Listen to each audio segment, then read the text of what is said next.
Recording कर.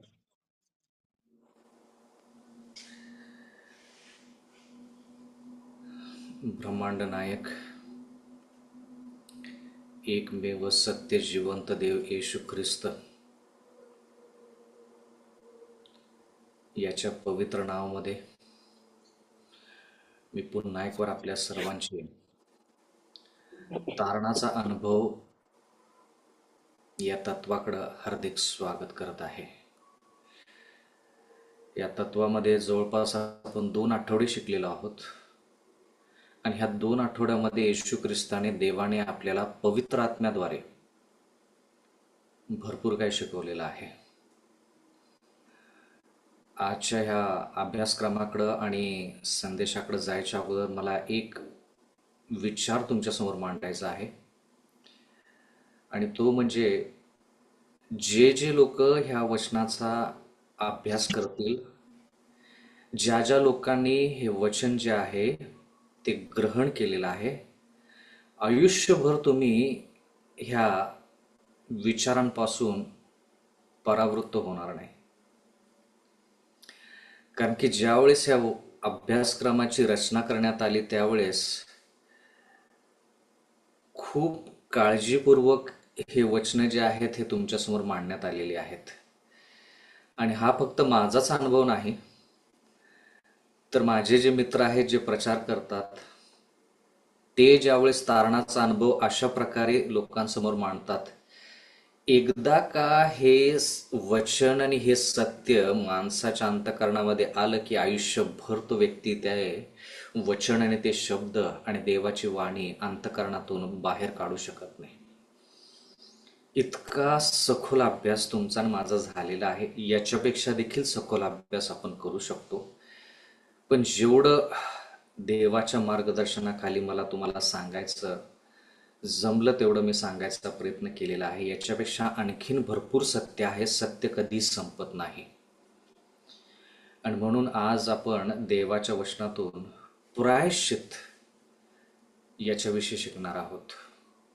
भरपूर आपण गोष्टी शिकलेल्या आहोत आणि माझी विनंती आहे, कळकळीची नागराची विनंती आहे, तळमळ आहे माझी, की जेवढे आपण संदेश शिकलेला आहोत त्याचं रेकॉर्डिंग जे आहे ते तुम्ही देखील पुन्हा एकवार त्याचं अभ्यास करा आणि इतरांना देखील द्या. कारण की जसं मी म्हणालो की एलन जी व्हाईटच्या पुस्तकामध्ये एक ठिकाणी लिहिलेलं आहे, 100 पैकी एक ही असा व्यक्ती नाही, 100 पैकी एक ही व्यक्ती असा नाही किंवा 100 पैकी असा कोणीतरीच क्वचित आहे ज्याला तारणाचा मार्ग सविस्तररित्या माहीत आहे. आणि म्हणून जरी आज आपण देवाच्या वचनाकडे आलेलो आहोत तरी देखील आपली ही जबाबदारी आहे की आपण तो आत्मसात करावा आणि त्याच्या अनुसार जगावं. प्रायश्चित याच्याविषयी शिकत असताना आपण देवाला विनंती करूया की पुन्हा एकवार त्याने आपल्याला मार्गदर्शन करावं. आपण प्रार्थना करू.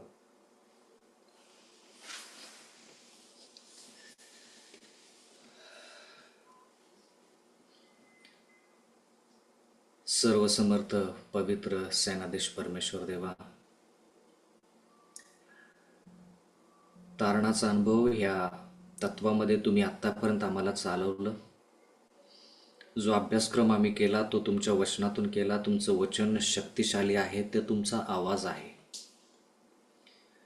आणि तुमचंच वचन म्हणतं की ज्या गोष्टीसाठी तुमच्या मुखातून वाणी निघते, शब्द निघतात, ते शब्द तुमच्याकडे परत कधी रिकामे पोहोचत नाहीत. ज्या गोष्टीसाठी तुम्ही बोलता त्या सर्व गोष्टी पूर्ण होतात. पुन्हा एक वर विनंती करत आहोत की निर्माण करताना आज आमच्या संगती बोलावं, जेणेकरून आमची नवीन निर्मिती होईल, जेणेकरून आमच्या आयुष्यामध्ये संजीवनी घडून येईल, जेणेकरून आमचं आयुष्य जे आहे त्याचा पूर्णपणे बदल आमच्यामध्ये आणि आमच्याद्वारे इतरांमध्ये दिसायला सुरुवात होईल. विनंती करत आहोत, प्रत्येक विचार, प्रत्येक शब्द जो आहे तो पवित्र आत्म्याने प्रेरित आणि पवित्र आत्म्याने अभिषिक्त असा असावा. आभार उपकार मानतो की तुम्ही माझा वापर दक्षिण महाराष्ट्र विभागासाठी केला आणि म्हणून विनंती आहे, तळमळीची विनंती आहे की जो अभ्यासक्रम आम्ही तुमच्या मार्गदर्शनाखाली केलेला आहे तो सर्व अभ्यासक्रम आम्हाला आठवण्यासाठी सहाय्य मदत करा, जेणेकरून फक्त आम्हीच नाही तर आमच्याद्वारे आमचं कुटुंब, आमच्या मंडळ्या, आमचे प्रियजन आणि जे जे लोक आमच्या संपर्कामध्ये येतील ते सर्व लोकांना तारण मिळव. ही नम्र प्रार्थना येशूच्या नावे मागतो, म्हणून तुम्ही ऐका.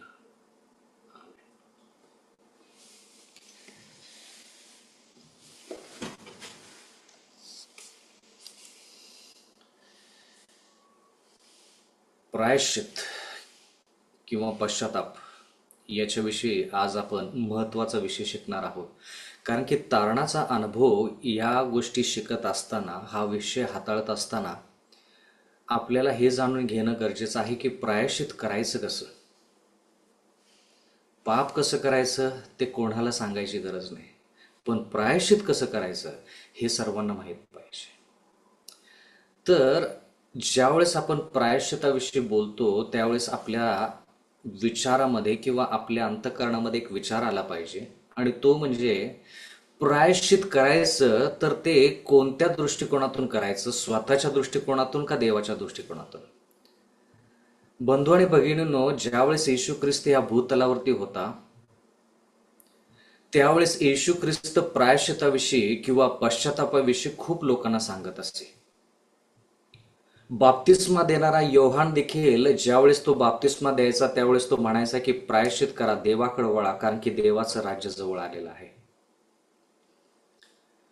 एवढं सगळं होत असताना येशू ख्रिस्त त्याची सेवा करत असताना, सर्व लोकांना प्रायश्चित करत असताना, लोकांच्या पापाची क्षमा करत असताना, देवाचं वचन आपल्याला असं सांगतं की त्यानं 12 शिष्यांना निवडलं. त्याच्या अवतीभोवती जे शिष्य असायचे 3.5 वर्ष त्यांना येशू ख्रिस्तासंती राहण्यासाठी किंवा राहण्याची आणि सेवा करण्याची संधी मिळाली. पण त्या 12 पैकी एक असा होता जो येशू ख्रिस्ताला धरून देण्यासाठी तयार होता. प्रियजन हो, ज्यावेळेस प्रभू भोजन किंवा शेवटचं भोजन येशू ख्रिस्त त्या ठिकाणी घेत आहे, त्या ठिकाणी देवाचं वचन म्हणतं की येशू ख्रिस्त खिन्न झालेला आहे. आणि त्या खिन्न परिस्थितीमध्ये येशू ख्रिस्त त्यांना म्हणत आहे, मत्तेचा 26 अध्याय आणि 21 वचन, शेवटचं भोजन. त्या ठिकाणी येशू ख्रिस्त लवकरच स्वर्गारोहण होणार आहे किंवा लवकरच प्राण देता होणार आहे. त्यावेळेस त्याची इच्छा ही आहे की सर्वांनी एकत्र येऊन एकजुटीनं ते भोजन करावं. पण देवाचं वचन म्हणतं की ह्या ठिकाणी येशू ख्रिस्त खिन्न आहे, दुःखी आहे. आणि या ठिकाणी तो म्हणत आहे, मत्तयाचा 26 अध्याय आणि 21 वचन, आणि ते भोजन करत असताना त्याने म्हटले, मी तुम्हाला खचित सांगतो, तुमच्यातला एक जण मला धरून देईल. म्हणजे जेवण जेवत असताना ज्यावेळेस तुम्ही आणि मी विभक्त होणार असतो त्यावेळेस शेवटचं जेवण जेवत असताना आपलं अंतःकरण दुःखी असतं, कारण की आपण एकामेकांपासून वेगळे होणार आहोत. पण अशा प्रकारचं दुःख, एकामेकांपासून आपण वेगळे होत असतो आणि म्हणून आपण म्हणतो की शेवटचं भोजन, मग तुझा मार्ग वेगळा, माझा मार्ग वेगळा, आपण परत कधी भेटू हे आपल्याला माहित नाही. अंतःकरण जरी दुःखी असलं तरी दुःखाचं कारण जे आहे ते वेगळं आहे. पण ह्या ठिकाणी दुःखाचं कारण असं आहे की शेवटचं भोजन जरी येशू ख्रिस्त जेवत असला तरी देखील त्या ठिकाणी सैतान कार्य करत आहे. 22 वचन, तेव्हा ते फार खिन्न झाले आणि प्रत्येक जण त्याला विचारू लागला, प्रभूजी मी तर नाही ना. म्हणजे प्रत्येकानं आता प्रश्न करायला विचारायला सुरुवात केली, येशू ख्रिस्ता आमच्यापैकी तुला कोणतरी धरून देणार आहे. म्हणजे त्या लोकांना देखील आश्चर्य वाटलं की 3.5 वर्ष येशू ख्रिस्तानं आमच्यासाठी इतकं कष्ट केलं, आम्ही देवाची सेवा केली ना, आमच्यापैकीच एखादा व्यक्ती जर येशू ख्रिस्ताला धरून देत असेल तर त्याच्यापेक्षा लाजिरवाणी गोष्ट कोणती असेल. 23, त्याने उत्तर दिले, ज्याने माझ्याबरोबर ताटात हात घातला तोच मला धरून देईल. म्हणून बंधू आणि भगिनींनो, सगळे जे प्रभू भोजनामध्ये येतात ते सर्वजणच येशू ख्रिस्ताच्या बाजूला नाही आहेत, येशू ख्रिस्तासंती नाही आहेत. काही लोक येशू ख्रिस्ताच्या विरोधात असतात. प्रभू भोजन घेतलं म्हणजे आपण पवित्र आहोत अशातला भाग नाही. देवाचं वचन म्हणतं, यहूदा इस्कारियोतनं प्रभू भोजनामध्ये जरी भाग घेतला असला तरी देखील त्यानं भाकरीचं आणि त्या द्राक्षरसाचं सेवन जरी केलं असलं तरी देखील तो ख्रिस्तामध्ये नव्हता. याच्यापेक्षा जवळचं नातं येशू ख्रिस्ता संतीचं जोडायचं असेल तर याच्यापेक्षा जवळची संधी आणखी कोणती असू शकते? ख्रिस्ताच्या बाजूला बसलेला आहे पण ख्रिस्तामध्ये नाही.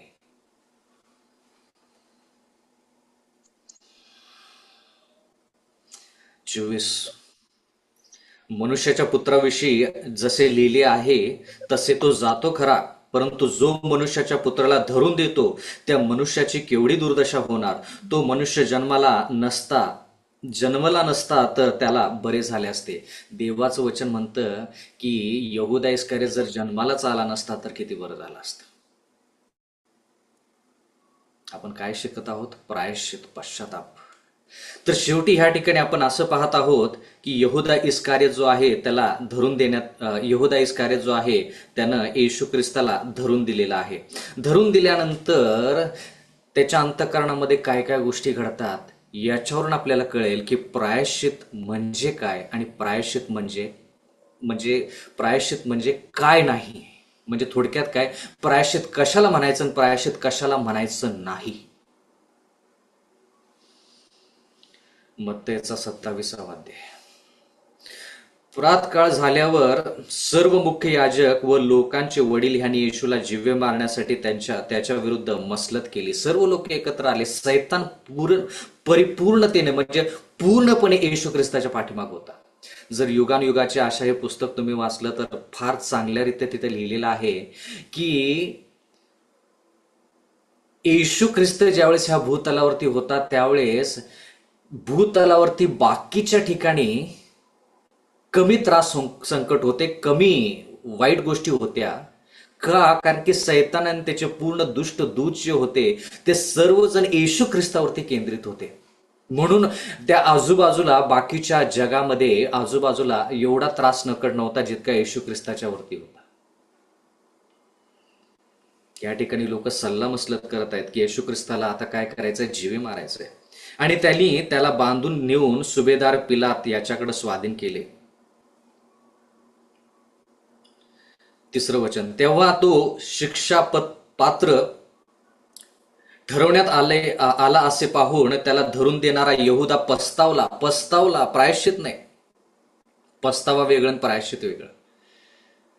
या ठिकाणी लिहिले तो पस्तावला आणि ते 30 रुपये मुख्य याजक व वडील यांच्याकडे परत आणून म्हणाला, मी निर्दोष जीवाला धरून देऊन पाप केले आहे. आता बघा, हे पाप कबुली आहे का?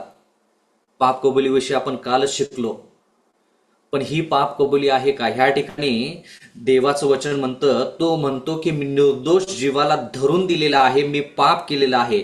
ते म्हणाले त्याचे आम्हाला काय, तुझे तूच पाहून घे.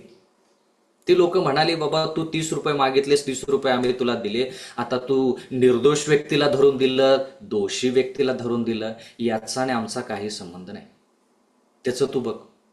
हा व्यक्ती म्हणतोय, यहूदा इस्करियोत म्हणत आहे की मी निर्दोष व्यक्तीला धरून दिलेला आहे, मी पाप केलेला आहे. मग याच्यापेक्षा चांगला प्रायश्चिताचे शब्द कोणते असू शकतात? याच्यापेक्षा आणखीन कोणते शब्द वापरायचे प्रायश्चितासाठी?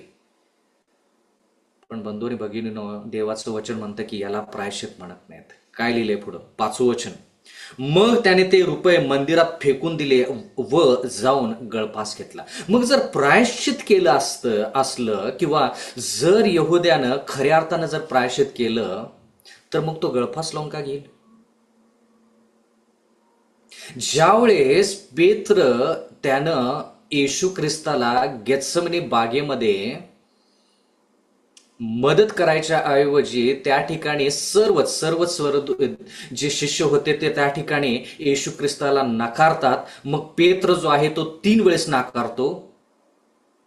पण ज्यावेळेस पवित्र आत्मा येशू ख्रिस्त पेत्राच्या आयुष्यामध्ये कार्य करतो तर देवाचं वचन म्हणतं की पेत्र त्या सभास्थानातून उठून ज्या ठिकाणी येशू ख्रिस्ताला धरून देण्यात आलं त्या ठिकाणी जाऊन रडतो, प्रायश्चित करतो आणि त्याच्यानंतर पेत्राचं आयुष्य बदलतं.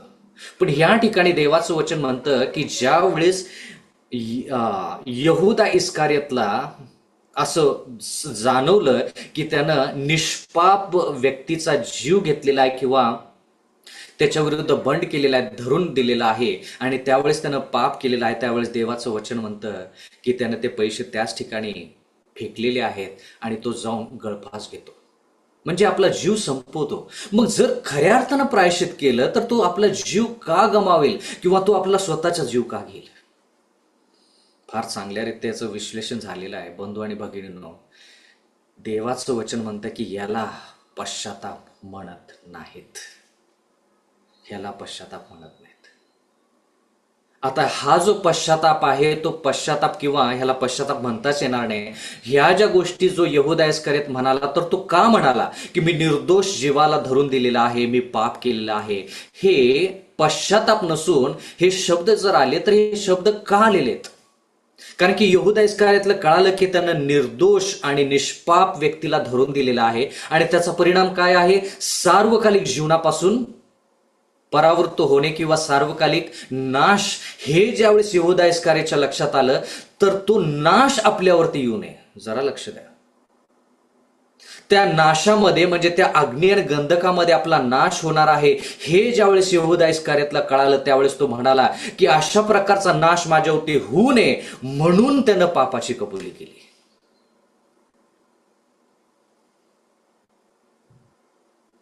त्यानं पापाची कबुली याच्यामुळे केली नाही की त्याला वाईट वाटलं, त्याला याचं वाईट वाटलं नाही की निष्पाप व्यक्तीचा मी जीव म्हणजे निर्दोष व्यक्तीला मी धरून दिलेला आहे, त्याच्याबद्दल याला वाईट नाही वाटलं. त्याला त्रास होणार आहे, म्हणजे निर्दोष व्यक्तीला धरून दिलं, त्याचा त्रास त्याला होणार आहे, तो त्रास त्याला नको आहे. अग्नीने गंधकानं त्याचा नाश होऊ नये म्हणून मला पापाची क्षमा करा, मी निर्दोष व्यक्तीला धरून दिलेला आहे, मी पाप केलेलं आहे. दोन्ही गोष्टीमध्ये फरक आहे.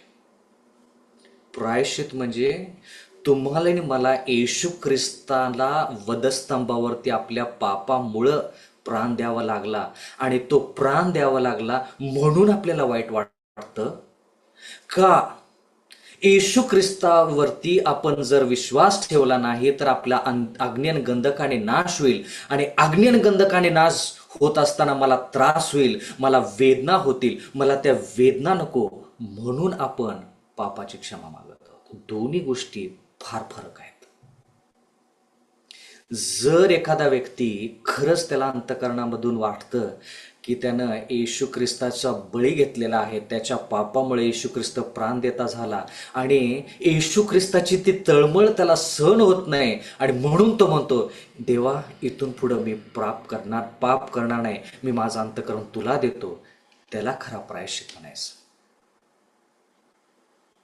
पण जर व्यक्ती म्हणत आहे की जर मी पापाची कबुली केली नाही ना तर माझा अग्नी आणि गंधकाने नाश होईल आणि त्या वेदना मला नको आहेत, सार्वकालिक जीवन तर लांबची गोष्ट, पण वेदना मला नको आहे, त्रास संकट मला नको आहे, म्हणून मी पापाची कबुली जर करत असेल तर त्याला प्रायश्चित म्हणत नाहीत आणि त्या व्यक्तीला सार्वकालिक जीवन मिळत नाही.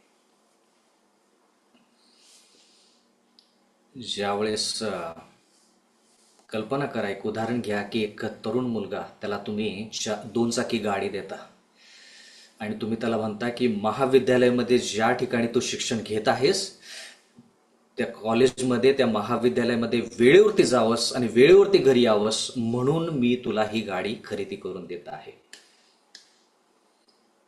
आणि ज्यावेळेस तो पहिल्या दिवशी महाविद्यालयामध्ये जाण्यासाठी तयारी करतो त्यावेळेस आई आणि वडील म्हणतात डाव्या बाजूनं चालव गाडी, वेगवान गाडी, जास्त गतीनं जाऊ नको, चालवू नको, अपघात होईल. पण तो म्हणतो की आई वडील असेच आहेत, आई वडील सांगायचं त्यांचं काम आहे, ते सांगतायत. पण तो तरुण मुलगा 19-20 वर्षाचा असतो, 18 वर्षाचा असतो, तो म्हणतो की काय एवढं ऐकायची काय गरज नाही, तो वेगाने गाडी चालवतो. जरा लक्ष द्या, महत्वाचं उदाहरण आहे. तसं करत करत दररोज गाडी वेगानं घेऊन जायचं, वेगानं गाडी परत आणायची घरी, असं करत करत 2-3 वर्ष होतात.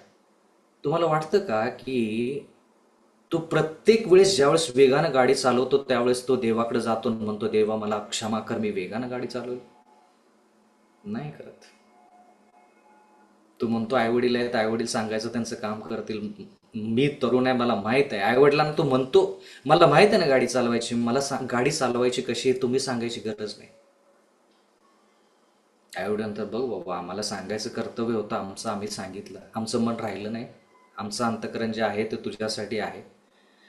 आणि मग 2-3 वर्ष होतात आणि शेवटच्या वर्षामध्ये ज्यावेळेस तो तरुण असतो त्यावेळेस वेगानं गाडी घेऊन जात असताना त्याचा अपघात होतो. मग अपघात झाल्यानंतर त्याला दवाखान्यामध्ये घेऊन जाण्यात येतं आणि त्या दवाखान्यामध्ये त्याला अतिदक्षता विभागामध्ये त्याला ठेवण्यात येतं. थोडीशी शुद्धी त्याच्यामध्ये असते आणि लगेच लोकांना कळतं की ह्या व्यक्तीचा ऍक्सिडेंट झालेला आहे, अपघात झालेला आहे. मग सगळे लोक त्या ठिकाणी धाव घेतात, विशेष करून पालक त्या ठिकाणी धाव घेतात. आणि हा तरुण मुलगा म्हणतो पाळक साहेबांना, कृपा करून मंडळीला सांगा की माझ्यासाठी प्रार्थना करा, कृपा करून माझ्यासाठी प्रार्थना करा पाळक साहेब, इथून पुढे मी वेगवान गाडी चालवणार नाही. आता जरा लक्ष द्या. जर ह्या तरुणानं वेगवान गाडी चालवणं चुकीचं आहे, त्याच्यामुळं आई वडिलांना, देवाला त्रास झालेला आहे, आणि तो त्रास जो देवाला झालेला आहे ना, त्याच्यामुळे ह्याचं मन जे आहे, अंतकरण जे आहे ते पिळवटून गेलेलं आहे, आणि म्हणून जर ह्या पापाची कबुली करत असेल तर त्याला प्रायश्चित म्हणायचं. पण जर हा फक्त मला त्रास होतोय, मला इंजेक्शन होतोय, मला इंजेक्शन देत आहेत, मला औषध देत आहेत, माझ्या जखमा ज्या आहेत त्याच्यातून वेदना होत आहेत, म्हणून ह्या वेदना नको, म्हणून देवानं मला लवकर बराव करावं, म्हणून जर हा पापाची क्षमा मागत असेल तर त्याला प्रायश्चित म्हणत नाहीत. वेदना फक्त निघून जाव्यात म्हणून, हा मी चुकी केली, मी पाप केलं, देवा मला माफ कर, देवा मला माफ कर, मला त्रास होतोय, नाही. चुकीचा परिणाम भोगावा लागेल म्हणून जर कोण देवाकडे पापाची कबुली करत असेल तर त्याला प्रायश्चित म्हणत नाहीत. मी येशू ख्रिस्ताविरुद्ध पाप केलं, माझ्यामुळं निष्पाप येशू ख्रिस्त प्राण देता झाला, माझ्यामुळं त्याला वेदना झाल्या, म्हणून मला त्या वेदना येशू ख्रिस्ताला द्यायच्या नाही आहेत. मी निष्पाप बळी घेतलेला आहे, तो बळी इथून पुढं होता कामा नये, प्राण देता होता कामा नये, म्हणून मी प्रायश्चित करत आहे, पापापासून परावृत्त होऊन ख्रिस्ताच्या पाठीमागे जात आहे, असं जर कोण म्हणत असेल तर त्याला प्रायश्चित म्हणतात. वाईट वाटलं पाहिजे अंतकरणामध्ये की येशू ख्रिस्ताचं बलिदान झालेलं आहे, याच्याबद्दल वाईट वाटलं पाहिजे. तुम्हाला किती त्रास होईल पाप केल्यानंतर, आणि त्या पापाचे परिणाम तुम्हाला किती भोगावे लागतील, आणि अग्निन गंधकाने नाश होईल, मला त्या वेदना नको म्हणून मी देवाकडे येतो, याला पश्चाताप म्हणत नाहीत, याला प्रायश्चित म्हणत नाहीत. स्पष्टपणे लोकांसमोर मांडलं पाहिजे. म्हणून बंधू आणि भगिनींनो, ज्यावेळेस आपण एखादं पाप करतो, निर्णय घेऊन, प्रत्येक वेळेस ज्यावेळेस आपण निर्णय घेतो ना पाप करण्यासाठी, त्यावेळेस आपण ते पाप करतो. म्हणून देवाचं वचन म्हणतं की आपण ज्यावेळेस पापाची क्षमा मागू त्यावेळेस आपण देवाला म्हटलं पाहिजे की देवा, येशू ख्रिस्तानं माझ्यासाठी बलिदान केलेलं आहे, येशू ख्रिस्ताचे प्राण माझ्या पापामुळे गेलेले आहेत, आणि त्याच्यामुळे माझं अंतकरण जे आहे ते देवाने स्पर्श केलेला आहे. मला त्या अपघातामुळं मृत्यू जरी आला तरी चालेल, मला मृत्यूची काळजी नाही, मला येशू ख्रिस्ताची काळजी आहे. मला सार्वकालिक जीवन तर पाहिजेच पाहिजे, पण येशू ख्रिस्तानं माझ्यासाठी प्राण दिलेले आहेत, मला येशू ख्रिस्ताला सोडायचं नाही, मला सार्वकालिक जीवन पाहिजे. म्हणून जर तुम्ही प्रायश्चित करत असाल अशा प्रकारे की मी परत पाप करणार नाही, त्याला प्रायश्चित म्हणायचं. बंधू आणि भगिनींनो,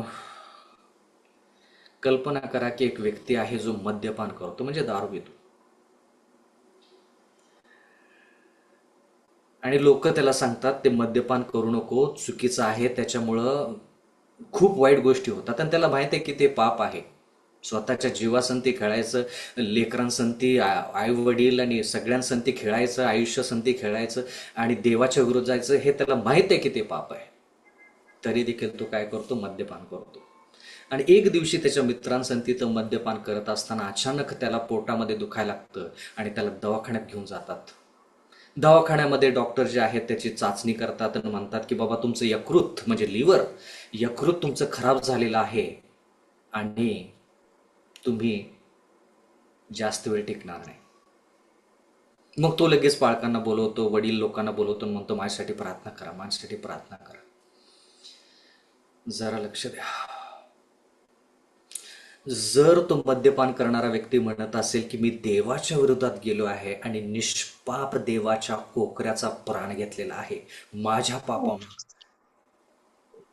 म्हणून मी देवाकडे विनंती करत आहे की देवा माझ्या पापांची क्षमा कर आणि इथून पुढे मी ते पाप करू नये म्हणून मला मदत कर, तर ते पाप बरोबर आहे, म्हणजे ते प्रायश्चित बरोबर आहे. माफ करा, ते प्रायश्चित बरोबर आहे.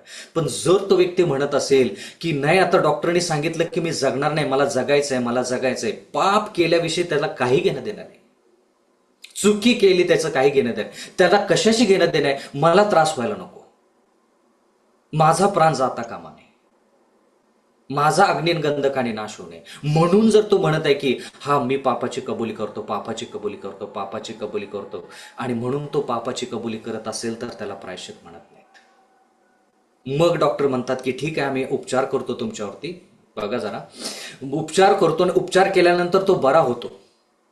पण त्यानं पापाची कबुली का केली माहिती आहे का? कारण त्याला त्रास होत आहे आणि त्या त्रासातून त्याला बाहेर पडायचं आहे म्हणून त्यानं पापाची कबुली केली, पापातून बाहेर पडण्यासाठी नाही. या वेदना निघून जाव्यात म्हणून लोक खूप वेळेस ना, ज्यावेळेस तुम्हाला आणि मला प्रार्थना करायला बोलवतात त्यावेळेस ते म्हणतात की आमच्या आयुष्यामध्ये, आमच्या कुटुंबामध्ये खूप त्रास संकट आहे. त्यांना विचारायचं की बाबा तुम्हाला त्रास संकटापासून मुक्ती पाहिजे का पापापासून मुक्ती पाहिजे? खूप लोक देवाकडे याच्यासाठी येतात जेणेकरून त्यांचं त्रास संकट जो आहे ना तो कसा तरी निघून जाऊ दे. त्रास संकट निघून गेला रे गेला आहे तसं पापाकडे परत जातात. इंग्लिशमध्ये त्याला म्हणतात बॅक टू स्क्वेअर वन. अंतकरणातून प्रायश्चित झालं पाहिजे, अंतकरणातून पापाची कबुली झाली पाहिजे बंधू आणि भगिनींनो. म्हणून ख्रिस्त, ज्या व्यक्तीला ख्रिस्त आणि त्याची तळमळ कळाली आहे ना, तोच व्यक्ती खऱ्या अर्थानं प्रायश्चित करू शकतो, दुसरा कोणी नाही. प्रायश्चित जर करायचं असेल तर, खऱ्या अर्थानं प्रायश्चित जर करायचं असेल तर लोकांसमोर ख्रिस्त आणि ख्रिस्तच फक्त दाखवा, ख्रिस्तने त्याचा वधस्तंभ दाखवा, मग लोकांना खऱ्या अर्थानं प्रायश्चित करायला मदत होईल.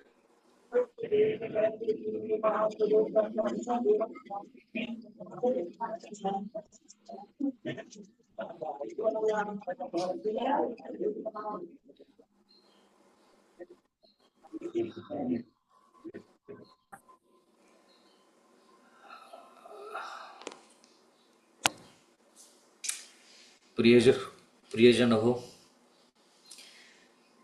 जोपर्यंत आपण खऱ्या अर्थानं आपलं अंतकरण आणि सर्वस्व देवाला देत नाही तोपर्यंत देव आपल्या पापाची क्षमा करत नाही, नाही करत. कालच आपण शिकलो, देव म्हणतो की बाबा मी तुझ्या पापाची क्षमा करेन, पण परत जाऊन तू पाप करायची तुझी इच्छा आहे का? जर आपण म्हणालो की देवा फक्त पापाची कबुली करायची आहे मला, मी परत जाऊन पाप बहुतेक करीन, देव म्हणतो नाही, मला तू आश्वासन दे, मला तुझा अंतकरण पाहिजे. म्हणून नीतिसूत्र या पुस्तकामध्ये तुम्हाला वारंवार देव म्हणत आहे की हे माझ्या मुला तुझं अंतकरण मला दे, तुझं अंतकरण मला दे. म्हणून देव म्हणतो की पूर्ण अंतकरणाने, पूर्ण मनाने देवावरती विश्वास ठेव, स्वतःच्याच बुद्धीनुसार जाऊ नको. अंतकरण देवाला पाहिजे. आता अंतकरण म्हणजे काय? पूर्ण अंतकरण देवाच्या अधीन स्वाधीन करायचं म्हणजे, पूर्ण अंतकरण म्हणजे तुमचे विचार, तुमच्या भावना, तुमचं सर्वस्व जे आहे ना ते तुमचं अंतकरण आहे.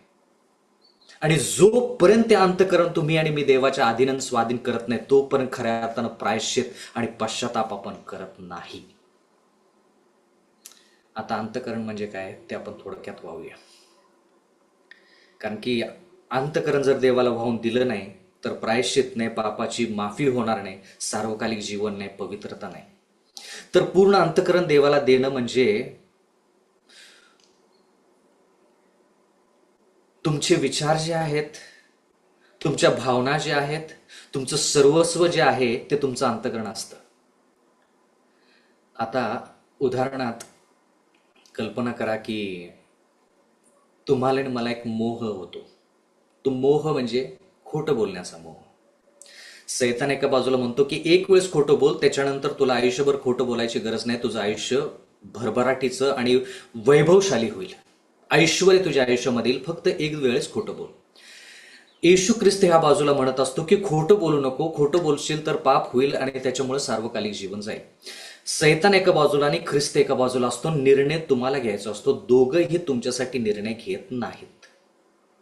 निर्णय तुम्हाला घ्यायचा असतो आणि तुम्हाला पुरेस माहिती मिळालेली असते की बरोबर काय आणि चुकीचं काय, म्हणून तुम्हाला निर्णय घेणं गरजेचं असतं.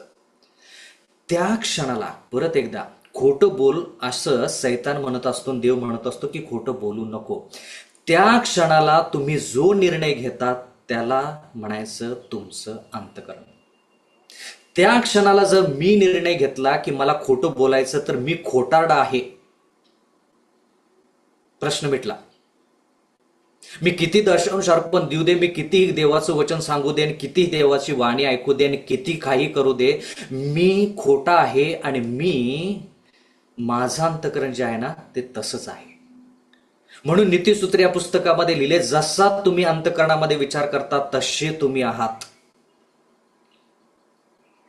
प्रत्येक वचनामध्ये जाण्यासाठी वेळ नाही आपल्याकडं. जसा तुम्ही अंतःकरणामध्ये विचार करताना तसेच तुम्ही आहात. त्या क्षणाला ज्यावेळेस सैतान म्हणतो ना की चोरी कर आणि देव म्हणतो की चोरी करू नको, त्या क्षणाला जो तुम्ही निर्णय घेताना तेच तुम्ही आहात. प्रश्न मिटला. जर त्या ठिकाणी तुम्ही चोरी केली तर तुम्ही आणि मी चोर आहोत. आपण दशांश अर्पण किती दिले आणि आपण किती सत्य सांगितलं आणि आपल्याला किती सत्य माहीत आहे आणि आपण किती लोकांसमोर गीत गातो ह्याचा काही त्या ठिकाणी संदर्भ नाहीये. तुम्ही आणि मी चोर आहोत. लोकांना ते माहित नाही, पालकांना माहित नाही, घरातल्या लोकांना माहित नाही, शेजाऱ्याला माहित नाही, देवाला आणि तुम्हालाच माहित आहे. म्हणून जसा मनुष्य मनामध्ये विचार करतो तो तसाच आहे, तसाच आहे. आणि म्हणून म्हणतो देव की ते अंतःकरण जे आहे ना ते अंतःकरण मला दे, कारण की तुझे विचार आणि तुझं सर्वस्व जे आहे ते अंतःकरण आहे. निर्णय घेताना ना आपण फक्त विचार फक्त देवाला देत नाही, आपलं सर्वस्व देवाला देत असतो. जसं निर्णय घेताना आपण सैतानाच्या बाजूला फक्त विचारच मांडत नाही, फक्त निर्णय म्हणजे आपण सर्वस्व सैतानाला देत असतो. निर्णय म्हणजे सर्वस्व. फक्त आपण म्हणत नाही की हा मी चोरी करेन, नाही, आपण सर्वस्व सैतानाच्या हाती देत असतो त्या निर्णयामध्ये. आणि बंधू आणि भगिनींनो, देवाचं वचन म्हणतं की ज्या वेळेस आपण सर्वस्व देवाच्या बाजूला ठेवतो, म्हणतो ना देवा इथून पुढं माझं अंतःकरण तुझं, म्हणजे काय, माझे विचार तुझे, माझ्या योजना तुझ्या, माझं सर्वस्व तुझं. कल्पना करा, एक उदाहरण देऊया. कल्पना करा की एक तरुण मुलगा एका तरुणीच्या प्रेमामध्ये आहे. हे उदाहरण मी वारंवार देत असतो जेणेकरून आपल्याला कळावं, कारण की सर्वांनाच आयुष्यामध्ये कधी ना कधी प्रेम झालेलंच आहे. कल्पना करा की तरुण मुलगा एका तरुणीच्या प्रेमामध्ये आहे. तर तो तरुण मुलगा ज्यावेळेस त्या तरुणीकडे जातो म्हणतो ना की मी माझं अंतःकरण तुला दिले, नेमकं त्याला काय म्हणायचं असतं?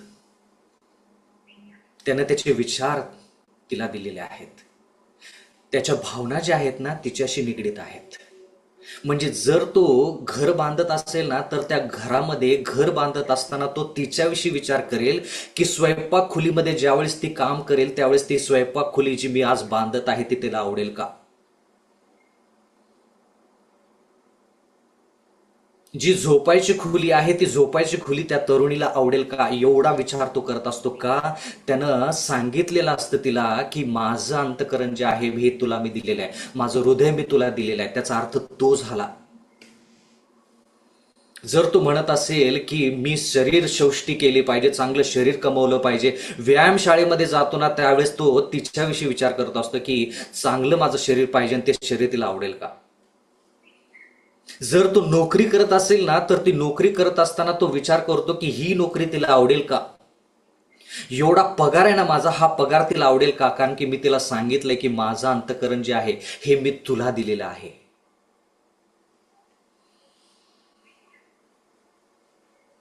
अंतःकरण एखाद्या व्यक्तीला देणं म्हणजे प्रत्येक योजनेमध्ये तुम्ही त्या व्यक्तीविषयी विचार करायचा. त्याला म्हणायचं अंतःकरण त्या व्यक्तीला देणं. साधी गोष्ट आहे का ख्रिस्ती आयुष्य? तुम्ही आणि मी जर म्हणत आहोत ना की आपण येशू ख्रिस्ताला अंतःकरण देत आहोत, तर येशू ख्रिस्ताविषयी प्रत्येक ठिकाणी निर्णय घेताना विचार करायचा. नोकरीच्या ठिकाणी, बोलताना, विचार करताना, संदेश देताना, संदेश ऐकताना, गीतं गाताना, घर बांधत असताना, शिक्षण घेत असताना, प्रत्येक ठिकाणी त्या व्यक्तीला हे आवडेल का? त्या व्यक्तीला हे आवडेल का? का? कारण की मी माझं अंतःकरण त्या व्यक्तीला दिलेलं आहे. आणि बंधू आणि भगिनीनो, बहुतांश तरुणांना जे ते शब्द बोलतात ना, मी माझं अंतःकरण तुला दिलेलं आहे, त्यांना बहुतांश तरुणांना ते माहीत नाही की त्याचा अर्थ काय. त्रास संकट आले, त्या तरुणीचा अपघात झाला आणि तिचं शरीर, तिचा चेहरा विद्रूप झाला, ह्याचा निर्णय बदलला. त्या तरुणीनं ह्याच्या आयुष्यामध्ये त्रास संकट आणले, ह्याचा निर्णय बदलला. पण येशू ख्रिस्त ज्यावेळेस आपल्या आयुष्यामध्ये त्रास संकट आणेल, ज्याच्याकरून आपली चाचणी व्हावी, तर जर खऱ्या अर्थानं आपण येशू ख्रिस्तावरती प्रेम करतो, त्या चाचणीमध्ये आपण हाच विचार करू, येशू ख्रिस्ता, या चाचणीचा मला किती त्रास होतोय याच्याविषयी मी विचार करत नाहीये. या परीक्षेचा मला किती त्रास होतोय याचा मी विचार करत नाही. या परीक्षेमध्ये तू माझ्या संगती आहेस का? एवढंच मला सांग. जर येशू ख्रिस्त तुमच्या त्या परीक्षेमध्ये ज्यावेळेस मोह येतो, त्या मोहामध्ये येशू ख्रिस्त तुमचा साथ जर देत असेल ना, तर तो मोह तुमच्यासाठी आशीर्वादित ठरेल. म्हणून देवाचं वचन म्हणतं की जो म्हणजे ज्याच्याकडे मोह येतो, याकोब, ज्याच्यावरती मोह येतो तो खराच आशीर्वादित. का? कारण की ज्यावेळेस त्या परीक्षेमधून तो पार होतो, त्याला सार्वकालिक जीवन आणि त्याला जीवनाचा मुकुट मिळतो. म्हणून त्रास संकट जे आहेत ना, त्या त्रास संकटाकडं वाईट नजरेनं बघू नका. त्या त्रास संकटाकडं तुम्ही सार्वकालिक जीवनाच्या नजरेतून पहा. मोह येतो ना, तो मोह, त्याच्यावरती विजय मिळवला की तुम्हाला मुकुट, जीवनाचा मुकुट आणि सार्वकालिक जीवन मिळतं, याच्याविषयी विचार करा. तारण मिळतं याच्याविषयी विचार करा. ज्या क्षणाला तुम्ही एक निर्णय घेताना देवाच्या बाजूला, त्या क्षणाला देव तुम्हाला पवित्र करतो. त्या क्षणाला. ज्यावेळेस मंडळीमध्ये एखादा व्यक्ती येतो आणि तो पापातच राहत असतो आणि वाईट गोष्टीच करत असतो, तो फक्त सभासद झालेला असतो, मंडळीचा सभासद झालेला असतो, तो ख्रिस्ती झालेला नसतो. त्यावेळेस आपण लोकांना म्हणतो की अरे तो व्यक्ती असं करतो, तसं करतो, तसं करतो, पाळकसाहेब असं करतो, तो व्यक्ती तसा करतो. पाळकसाहेब त्याला म्हणतात, हा त्याला थोडा वेळ द्या. वेळ द्या कशासाठी? वेळ द्या. जर तो पवित्र आयुष्य जगायला सुरुवात केली ना, त्यानं ज्यावेळेस तो बाप्तिस्मा घेतला, त्यानं देवाचं अंतःकरण, देवाला अंतःकरण दिलं, त्यावेळेस पासून त्याचं पवित्र आयुष्य सुरू झालं पाहिजे. म्हणजे त्यानं पाप करता कामा नये.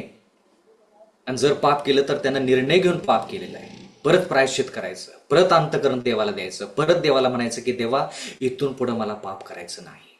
भरपूर वेळेस मी येशू ख्रिस्ताला वधस्तंभावरती टांगलं, आता इथून पुढे ते मला करायचं नाहीये.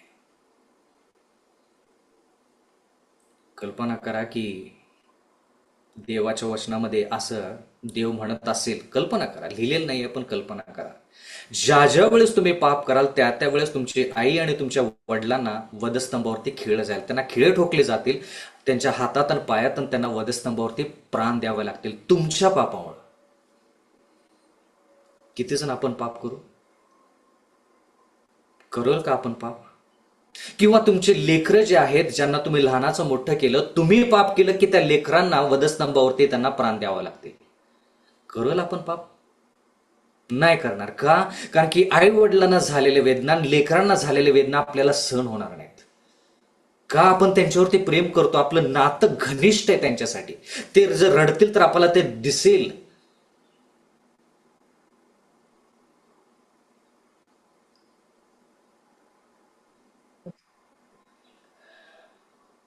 येशू ख्रिस्ताचं काय?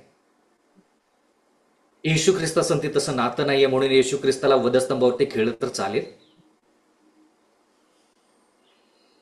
प्रत्येक वेळेस इब्रिकरास पत्रामध्ये लिहिले, प्रत्येक वेळेस ज्यावेळेस आपण पाप करतो ना, येशू ख्रिस्ताला आपण नव्याने वधस्तंभावरती खेळतो. नव्याने नव्याने म्हणजे प्रत्येक वेळेस पाप, प्रत्येक वेळेस येशू ख्रिस्तावरती सगळा तो त्रास संकट.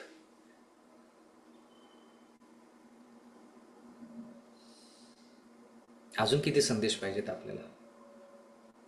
अजून किती प्रचार येऊन सुवार्ता सांगणारे पाहिजेत? बंधूने भगिनीने जेवढं आपण 12 दिवसात शिकलो ना, त्याला खरी सुवार्ता म्हणायची. आणि बहुतांश प्रचारक, मला हे सांगायला वाईट वाटतं, बहुतांश प्रचारक जे आहेत ते खरी सुवार्ता सांगत नाहीत. खऱ्या सुवार्तेमध्ये मनुष्याचा स्वभाव पापाच्या अगोदर, मनुष्याचा स्वभाव पापाच्या नंतर, पापाचा स्वभाव, येशू ख्रिस्ताचा स्वभाव, प्रायश्चित म्हणजे काय, पाप कबुली काय, विश्वास म्हणजे काय, कृपा म्हणजे काय, सर्व गोष्टी सांगा. हीच सुवार्ता जी शेवटच्या काळामध्ये जाईल त्याला म्हणायचं पहिल्या देवदूताचा संदेश. बंधू आणि भगिनींनो, ज्या क्षणी तुम्ही पापाची कबुली करून अंतःकरण देवाला देताना, त्यावेळेस तुम्हाला देव फक्त पापाची क्षमाच करत नाही, देव तुम्हाला पवित्र करतो. म्हणून म्हणून दावीद म्हणतो, माझ्या ठाई पवित्र आत्मा उत्पन्न कर, माझं अंतःकरण बदल. म्हणून एझेकियलच्या पुस्तकामध्ये 36वा अध्याय 26 आणि 27 मध्ये लिहिलंय, देव म्हणतो की मी तुझं अंतःकरण काढून पाषाण अंतःकरण काढून तुला मांसमय अंतःकरण देईल. मी तुझ्या अंतःकरणावरती 10 आज्ञा, माझे विधी जे आहेत त्या मी लिहीन. फक्त पवित्रच व्यक्ती पवित्र आयुष्य जगू शकतो. म्हणून ज्यावेळेस तुम्ही आणि मी देवाकडे प्रायश्चित करतो, पश्चाताप अंतःकरणाने जातो, पापाची कबुली करतो, त्या क्षणाला देव आपल्याला पवित्र करतो. आणि पवित्र केल्यानंतरच आपण आज्ञा पालनाला सुरुवात करतो. पवित्र व्यक्तीच पवित्र आज्ञा याचं पालन करू शकतो. जोपर्यंत तुम्ही आणि मी पवित्र होत नाही ना, देव जोपर्यंत आपल्याला पवित्र करत नाही ना, तोपर्यंत आज्ञापालन जमणार नाही, शक्यच नाही. पापी अंतःकरण पवित्र आज्ञा पाळू शकत नाही. म्हणून आत्ता या क्षणाला आपण देवाकडे गेलं पाहिजे, देवाला म्हटलं पाहिजे की देवा, आजपासून हे अंतःकरण तुझं. म्हणजे काय, प्रत्येक विचार आणि प्रत्येक निर्णय जो घेतला जाईल तो तुझ्या इच्छानुसार घेतला जाईल. त्याला म्हणायचं सर्वस्व देवाला देणं. निर्णय म्हणजे सर्वस्व देवाला देणं. आणि ज्यावेळेस तुम्ही आणि मी ते करू, ह्या क्षणाला ज्यावेळेस आपण ते करू, त्या क्षणाला देवाचं वचन म्हणतं की देव आपल्याला त्याचं पवित्रता देतो. आणि ती पवित्रतेमध्ये आपण आज्ञा पालनाला आणि पवित्र आयुष्य जगायला सुरुवात करतो. बंधू आणि भगिनींनो, माझी ही कळकळीची आणि आग्रहाची विनंती आहे, प्रश्न आहे. जे सत्य तुम्हाला तारणाचा अनुभव या तत्वामध्ये मिळालेला आहे, किती जणांची इच्छा आहे की देवा, माझा निर्णय जो आहे, माझं अंतःकरण जे आहे, हे मला तुझ्या बाजूला ठेवायचं आहे. मला पवित्र करण, ती कृपा दे, ती शक्ती दे, ती इच्छा दे, जेणेकरून इथून पुढं मी कधीच पाप न करता पवित्र आयुष्य जगेन. जेणेकरून तुझं वचन जे म्हणतं, जे अंतःकरणाचे शुद्ध, मत्तई याचा 5वा अध्याय 8वं वचन, जे अंतःकरणाचे शुद्ध ते देवाला पाहतील, ते वचन माझ्या आयुष्यामध्ये पूर्ण व्हावं. म्हणून मी आज माझं अंतःकरण ह्या क्षणाला तुला देत आहे. किती जणांची इच्छा आहे? जर तुमची इच्छा असेल तर कृपा करून कॅमेरा सुरू करा आणि तुमचा हात दाखवून निर्णय घ्या. तुम्ही जर हात आज वर करत असाल तर ते माझ्यासाठी नाही, मी बोललो म्हणून नाही. जर पवित्र आत्म्याने तुम्हाला स्पर्श केला असेल, जर पवित्र आत्म्याने तुमच्या अंतःकरणासंती पवित्र आत्मा बोलला असेल, आणि जर तुम्हाला वाटतं की येशू ख्रिस्तानं तुमच्या आयुष्यामध्ये कार्य केलेलं आहे, अनुभव तुम्हाला येशू ख्रिस्ताचा घडलेला आहे, त्या येशू ख्रिस्तासाठी जर तुम्ही आज निर्णय घेत असाल की इथून पुढं देवा मी प्रायश्चित करत आहे, आत्ता ह्या क्षणाला मला पवित्र कर, इथून पुढं मला पापमय आयुष्य जगायचं नाही, ह्याला म्हणायचं तारणाचा अनुभव. प्रियजन हो, देवानं तुमचा निर्णय पाहिलेला आहे, ऐकलेला आहे. देव आपल्या सर्वांना आशीर्वाद देव, जेणेकरून इथून पुढं आपण ख्रिस्ती आयुष्य जगू.